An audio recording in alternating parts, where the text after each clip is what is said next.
매일 성경 묵상을 돕는 해설 가이드입니다. 안녕하세요, 묵상코치입니다. 함께 읽고 나눈 말씀은 요한복음 16장 1절에서 15절까지 말씀입니다. 오늘 본문은 크게 세 부분으로 나눠져 있습니다.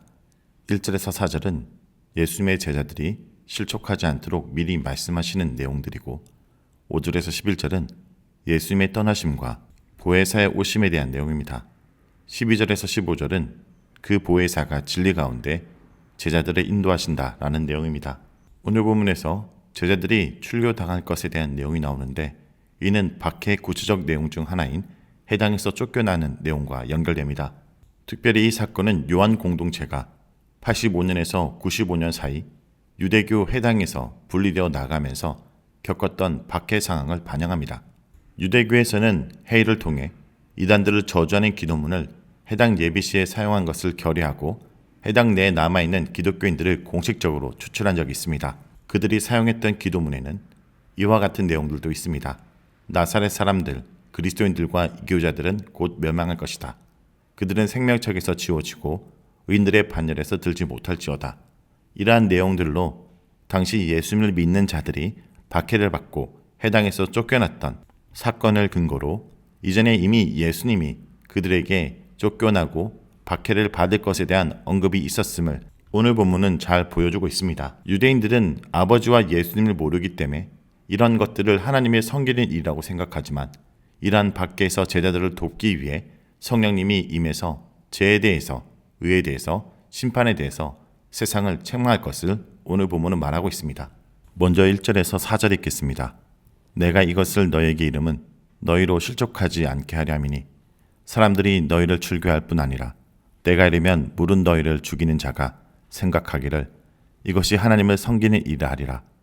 그들이 이런 일을 할 것은 아버지와 나를 알지 못함이라. 오직 너희에게 이 말을 한 것은 너희로 그때를 당하면 내가 너희에게 말한 이것을 기억나게 하려 함이요 처음부터 이 말을 하지 아니한 것은 내가 너희와 함께 있었음이라. 1절에서 4절은 신앙의 이름으로 가해지는 폭력의 위험에 대해 증언합니다. 즉 해당에서 출교당하는 상황을 언급하고 있습니다. 그 전에 예수님은 성령에 대해 언급하는 이유를 이렇게 말합니다. 1절에 내가 이것을 너에게 이름은 너희로 실족하지 않게 하려 함이니, 이 구절은 15장과 16장의 같은 상황임을 보여줍니다. 이것을 이라는 것은 앞에서 언급한 제자들이 세상에서 미움과 박해를 받을 것임을 의미하기 때문입니다. 예수님은 박해 아래 있는 자들이 신앙을 잃어버리지 않기를 원하고 있습니다.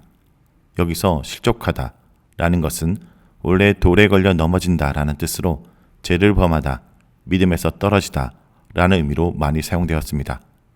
여기서 환난이나 핍박으로 예수님을 부인하거나 믿음에서 떨어진다 라는 뜻으로 쓰입니다. 예수님이 앞으로 닥칠 핍박에 대해 미리 말한 것은 제자들로 하여금 미리 마음을 준비해서 핍박을 당할 때 잘 인내하고 서게 하기 위함입니다. 이어서 예수님은 세상 사람들이 제자들에게 어떤 일을 할 것인지 말합니다. 해당에서 출교를 당한다라는 것은 요한 공동체의 역사적 정황을 대변합니다. 요한은 두 개의 시점에서 예수님의 사역을 해석합니다. 즉 요한은 제자들의 출교를 요한 공동체의 출교와 연관시켜 해석하고 있습니다. 유일이신 사상을 가진 유대인들은 하나님의 아들로 주장하는 예수님을 용납하기 어렵고, 그 예수를 따르는 기독교인들을 쫓아내는 것이 하나님의 일을 하는 것이고 유일신 신앙을 사수한 일이라고 생각했습니다. 그래서 바울은 회심 전에 예수님을 믿는 자들을 잡아가두고 심지어 죽이는 데 앞장섰던 것입니다. 유대인들에게 예수님을 믿는 자들은 이단이었을 것입니다.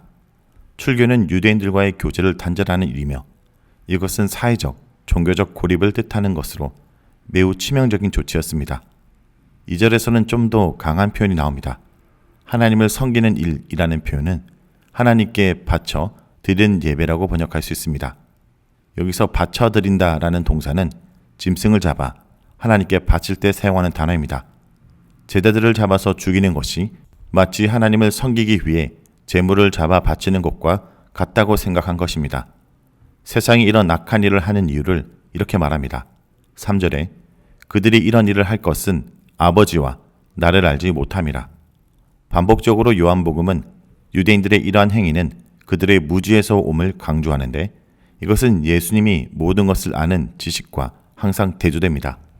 그리고 나서 이런 말을 하는 목적을 4절에 다시 언급합니다. 예수님이 제자들과 함께하는 것은 그 자체로 제자들에게 힘이 되었다라는 것입니다. 그러나 그때가 되었을 때는 예수님은 떠나고 그 대신 성령님이 와서 제자들에게 예수님이 한 모든 것을 생각나게 해줄 것입니다.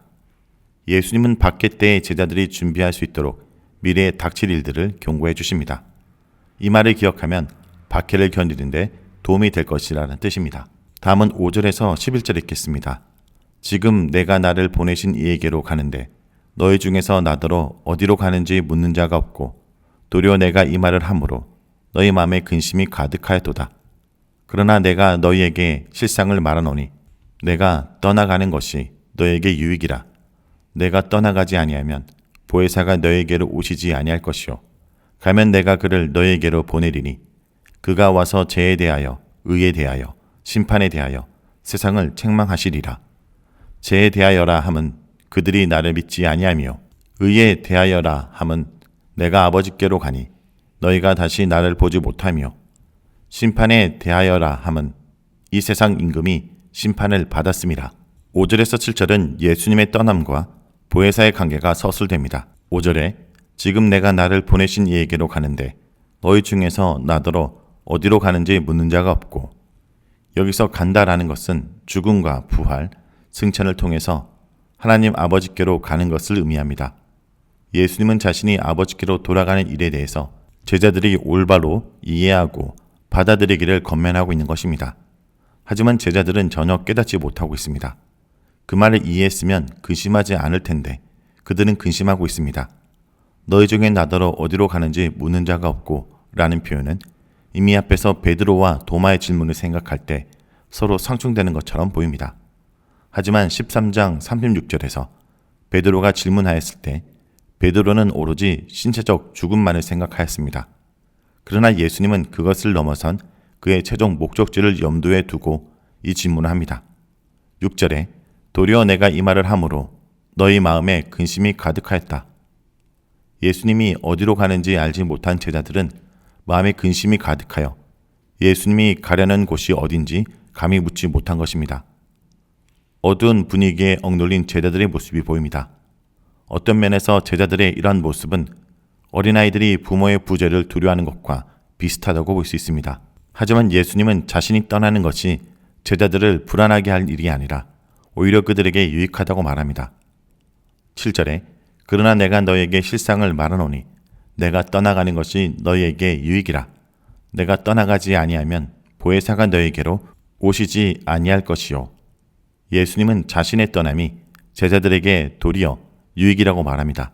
이는 제자들이 육안의 예수님은 놓치는 대신 마음으로 보혜사 성령님의 현존을 만나게 되고 예수님의 떠남이 그들의 믿음을 더욱 성장시키는 계기가 될 것이기 때문입니다. 자, 그럼 이 보혜사가 하는 역할은 무엇일까요? 이어 나오는 8절에서 보혜사가 와서 할 일을 말하고 있습니다. 보혜사 성령님은 죄와 정의와 심판에 관한 세상의 그릇된 생각을 꾸짖어 바로 잡아주실 것입니다. 예수님은 심판하러 오시지 않았지만 하나님을 계시하는 예수님의 현존 자체가 심판을 일으킵니다. 예수님을 고발하는 사람들이 오히려 그 고발 때문에 심판을 받습니다. 유대인들은 율법 준수와 관련해서 죄는 하나님 말씀에 불순종하는 것이었습니다. 그런데 육화된 말씀인 예수님을 믿지 않았기 때문에 요한은 예수님을 믿지 않는 것이 죄라고 정의합니다. 예수님은 유대인들이 생각했던 죄의 개념을 전혀 다른 각도로 말합니다.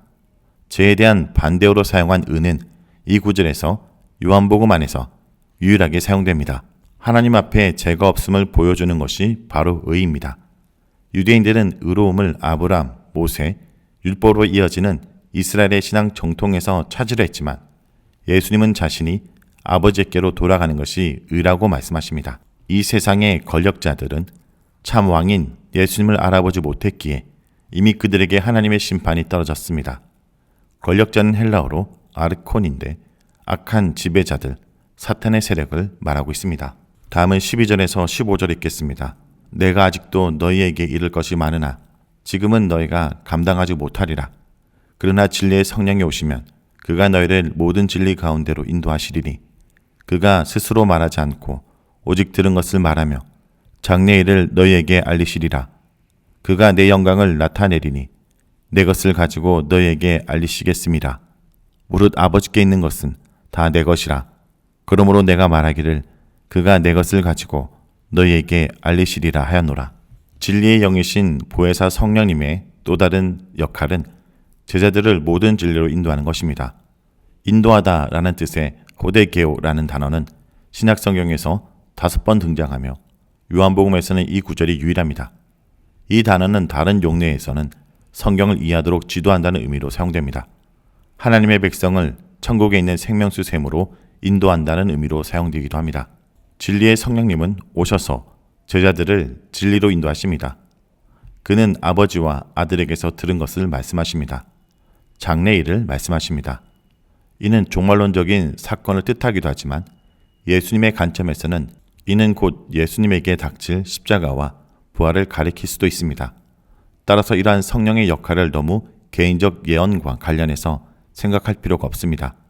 성령님이 말씀하시는 장래일은 세상의 끝에 관한 하나님의 구원 계획이요 예수님의 십자가와 부활을 포괄하는 곧 역사입니다.